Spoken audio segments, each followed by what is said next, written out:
Berangkat gak berangkat? Harus berangkat.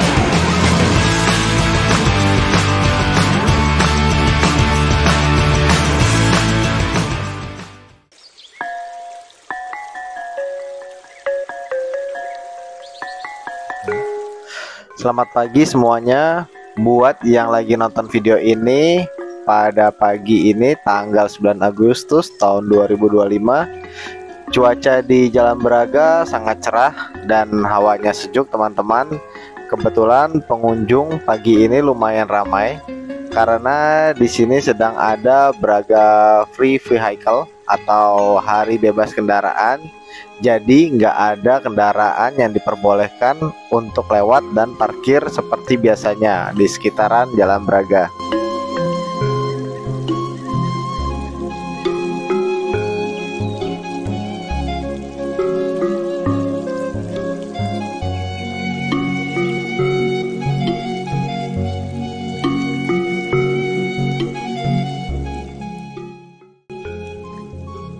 Nama jalan ini cukup dikenal sejak masa pemerintahan Hindia Belanda.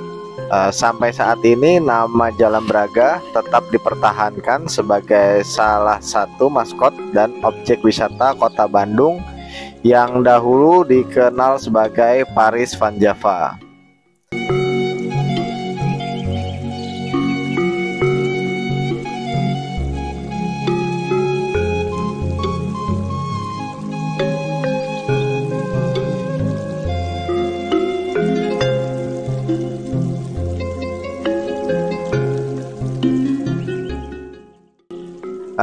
Di sisi kanan dan kiri Jalan Braga terdapat komplek toko-toko yang memiliki arsitektur dan tata kota yang tetap mempertahankan ciri arsitektur kuno pada masa Hindia Belanda.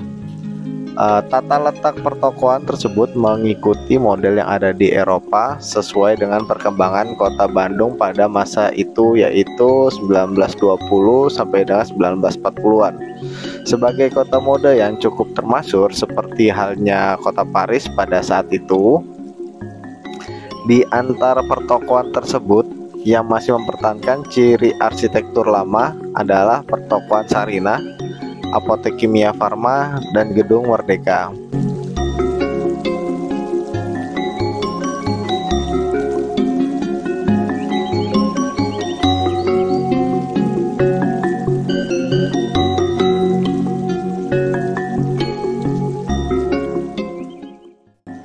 Model tata letak jalan dan gedung-gedung pertokoan dan perkantoran berada di Jalan Braga juga terlihat pada model jalan-jalan lain di sekitar dan Jalan Braga, seperti Jalan Sunia Raja, dulu dikenal sebagai Jalan Perapatan Pompa, dan Jalan Pos Besar, Pos Squid, sekarang Jalan Asia Afrika yang dibangun oleh Gubernur Jenderal Herman Willem Daendels pada tahun 1811 di depan Gedung Merdeka.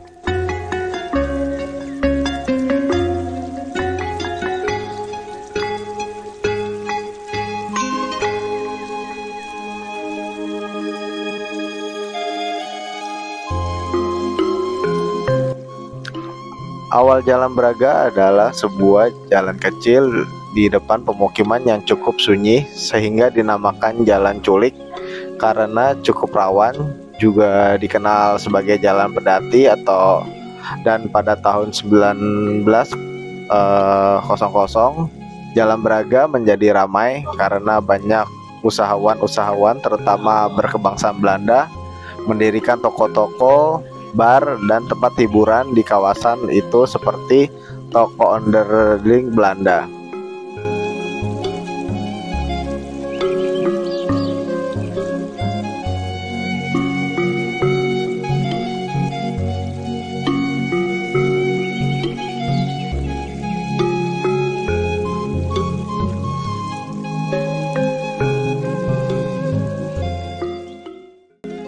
Kemudian pada dasawarsa 1920 sampai 1930-an muncul toko-toko dan butik pakaian yang diambil model di kota Paris, Prancis, yang saat ini merupakan kiblat model pakaian di dunia.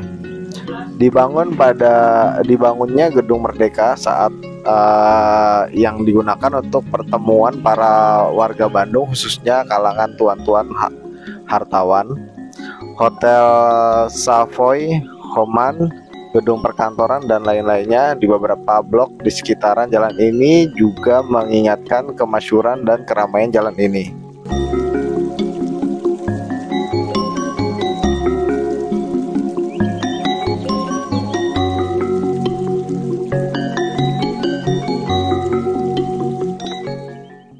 Namun sisi buruknya adalah munculnya hiburan-hiburan malam dan kawasan lampu merah, kawasan remang-remang. Di kawasan ini yang membuat Jalan Braga sangat terkenal turis. Disinilah istilah Kota Bandung sebagai kota kembang melalui kanal.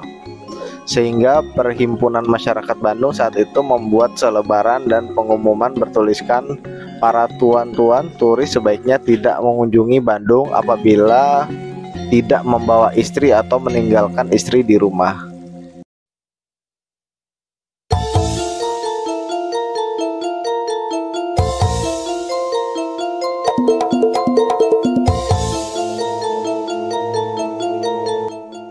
Di beberapa daerah dan kota-kota Bandung yang berdiri serta berkembang pada masa Hindia Belanda juga dikenal nama jalan-jalan yang dikenal seperti hal Jalan Braga di Bandung, seperti Jalan Kayu Tangan di Kota Malang yang cukup termasyhur di kalangan para turis terutama dari negeri Belanda.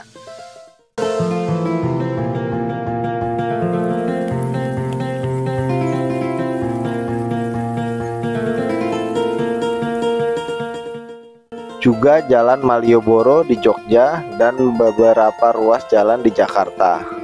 Namun sayangnya nama asli jalan ini tidak dipertahankan atau diubah dari nama sebelumnya yang dianggap populer, seperti halnya Jalan Kayu Tangan di Kota Malang diganti menjadi Jalan Basuki Rahmat.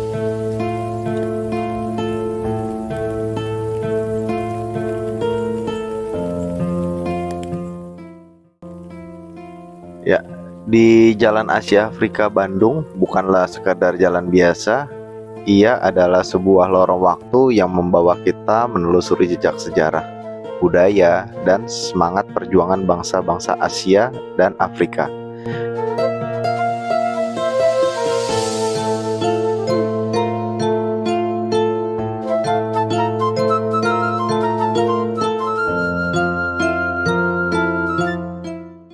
Jalan ini menjadi saksi bisu peristiwa bersejarah Konferensi Asia Afrika di tahun 1955 yang menjadi tonggak penting dalam gerakan anti-kolonialisme dan solidaritas antar negara berkembang.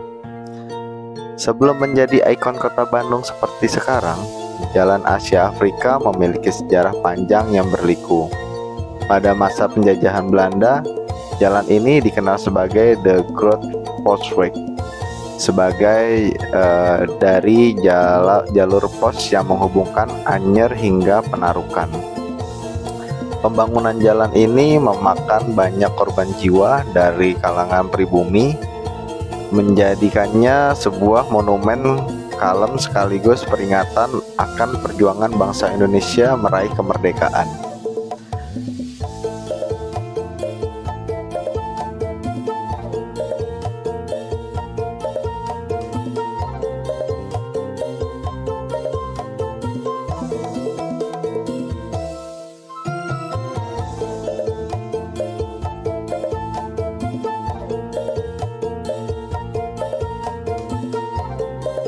Dan untuk saat ini terdapat perjuangan di era baru, yaitu para setan yang terpaksa berkeliaran di siang hari demi mendapatkan sesuap bunga 7 rupa. Para setan di sini cuma takut sama Satpol PP Kota Bandung. Hahaha.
Alun-alun Bandung telah menjadi magnet khusus untuk masyarakat lokal maupun masyarakat dari luar daerah, baik siang maupun malam.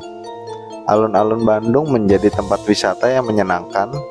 Sebagai kota yang dibangun dengan mempertimbangkan aspek kosmologi, alun-alun menjadi salah satu elemen pembentuk kota Bandung. Sejak pusat pemerintahan Kabupaten Bandung pada tanggal 25 September tahun 1810. Alun-alun Bandung mengalami perubahan dari titik batas ruang plafon dan ruang sakral menjadi ruang terbuka publik.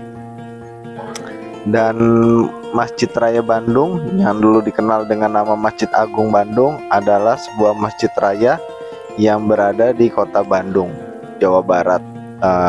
Lokasinya berseberangan ya antara alun-alun dan Masjid Raya Bandung. Status masjid ini adalah sebagai masjid provinsi bagi Jawa Barat. Masjid ini pertama dibangun tahun 1810 dan sejak didirikannya telah mengalami 8 kali perombakan pada abad ke-19, kemudian 5 kali pada abad ke-20, sampai akhirnya direnovasi lagi pada tahun 2001 sampai peresmian Masjid Raya Bandung 4 Juni tahun 2003 yang diresmikan oleh Gubernur Jawa Barat saat itu, yaitu HR Nuraina.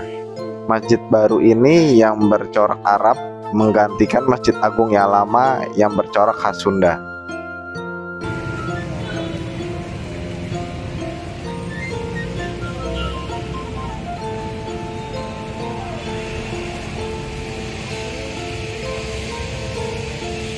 Tuh, lo mau main nggak?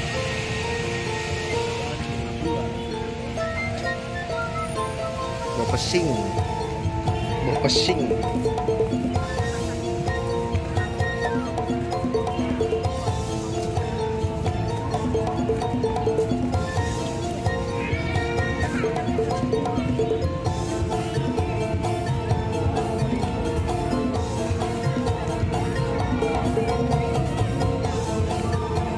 Ini baru dibuka ini. Waktu itu direnov.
Parahyangan.